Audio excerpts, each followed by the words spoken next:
this is the hoodies that they wear. And I'm gonna, usually every night they end up kind of getting them off themselves. But it's fun. Mama keeps them clean and they start healing right away. So but I'm gonna take, just get them off of them. And there's your pups. He still got his on. We gotta get it off. All of our hoodies are off. This is, they're not gonna hold them up for a little while. Plus alpha puppies won't hold them up sometimes for a month or two. They're just a little lazy about it. Hey buddy. Hey. Mama will get your ears feeling better. Hey mama.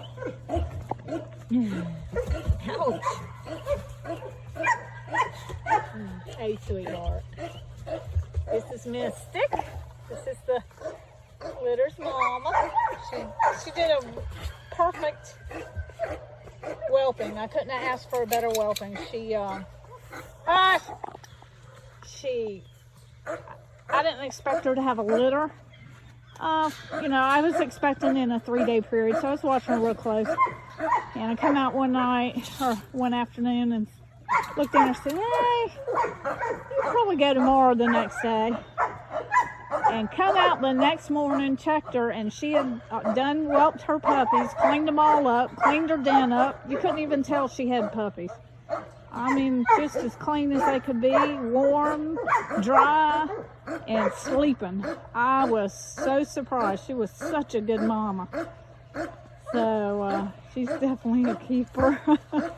That's one of the things about breeding is, you know, you can get a puppy, but if they're not a good mama or they don't whelp really well, you know, you can raise them for 2 years, spend the money on them, and then, you know, the litter not do well because maybe they're not a good mother or milk or whatever, you know, so many different reasons. But if their mother was a really good mother, then they'll be good mothers. So one thing to keep in mind when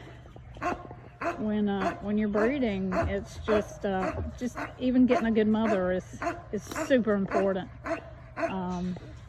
Hey baby, hey sweetheart. But she was perfect. I couldn't have asked for a better whelping.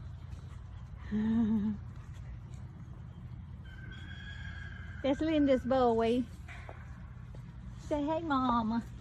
Primo, named him Primo, the kind of Corso. He's like, these ears, what did you do? What happened to your ears, boy? Huh? I know. They'll feel better soon. They just feel funny now. We do ear cropping. Hi, Star. We do ear cropping. I know somebody had posted and asked why do we crop ears. One is historical for the Connie Corso to have cropped ears, but that's not the only reason. It used to be for because when they were,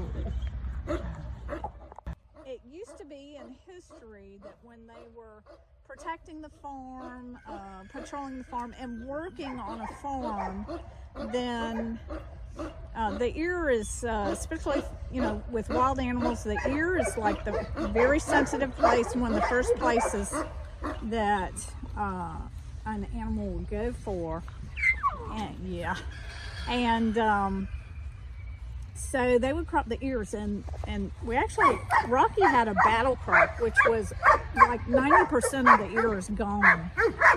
But that protected the dog while working, you know, protecting if there were wild animals and such. Okay, guys. But nowadays, you know, most dogs aren't working dogs, and that goes for the tail crop as well. Nowadays, most dogs aren't working dogs, so we do it for history and for the looks. If you think about it, you know, a lot of people get these guys for family protection. And when you see a floppy-eared dog, it looks like a Labrador or something, then you're more than likely, strangers are more than likely to walk up and want to pet the dog. Where a cropped-eared dog, people cross to the other side of the street and they don't want anything to do with it. So,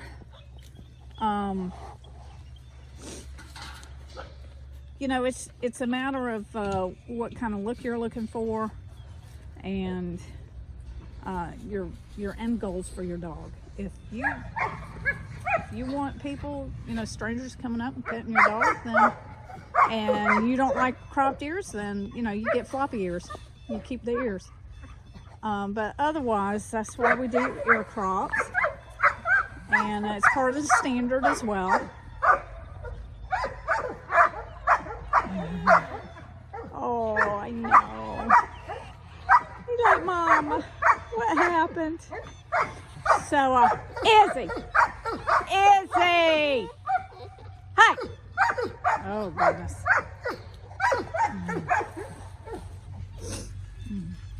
That's why sometimes I'll chain up a dog or tie up a dog while I'm doing videos. You don't have to listen to that. They love antagonizing each other. Yes, they do. So anyways, you know, a lot of places, a lot of people will say for health reasons. And in my case, or in my experience, that is totally false. If you feed a dog kibble, they're gonna have yeast issues, skin issues, ear issues, just all kinds of things that dogs should not have. On raw fed, they don't have yeast issues or skin issues or, you know, ear issues. So you know, a lot of people ask me, well, I've read it's, you know, because for health reasons, and that's just not true. It depends on what you feed them. For the health of the entire dog, it depends on what you feed them. That's why we do raw, and I help people learn to feed raw. Teach them to do it affordably, because with feeding 20 something odd dogs raw, you know, it has to be affordable for me. And so I teach people to do it the same way I do it, and it's probably you know, maybe $150 a month to feed raw per dog. When you have one dog in the house, that's not bad.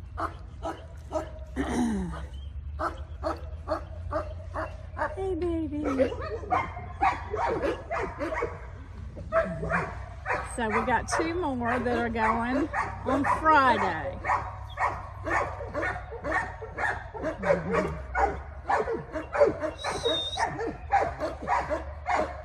Oh, goodness. And these are Mystic. There's Mystic. This is Mama of the litter. This is her first litter, and of course Alpha.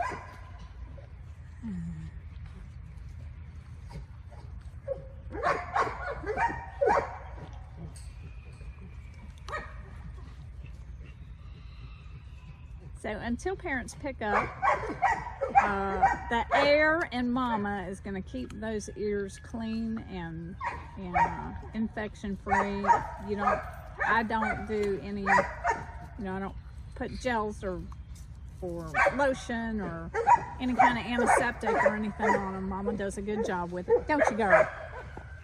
Yeah.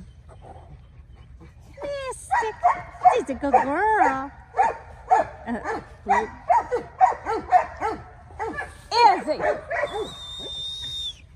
Izzy and Trinity having a conversation. Isabella. Yeah.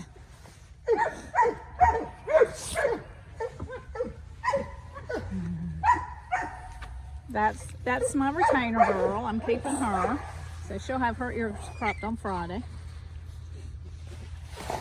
Hey, Blue Boy. Hey, Primo. Mama's coming on Saturday. I like these ears. Hey, Mama. All right, well, that's it for today. Wanted to let the parents see their puppies with ear crops and just explain a little bit about why we ear crop. And she's a pretty girl.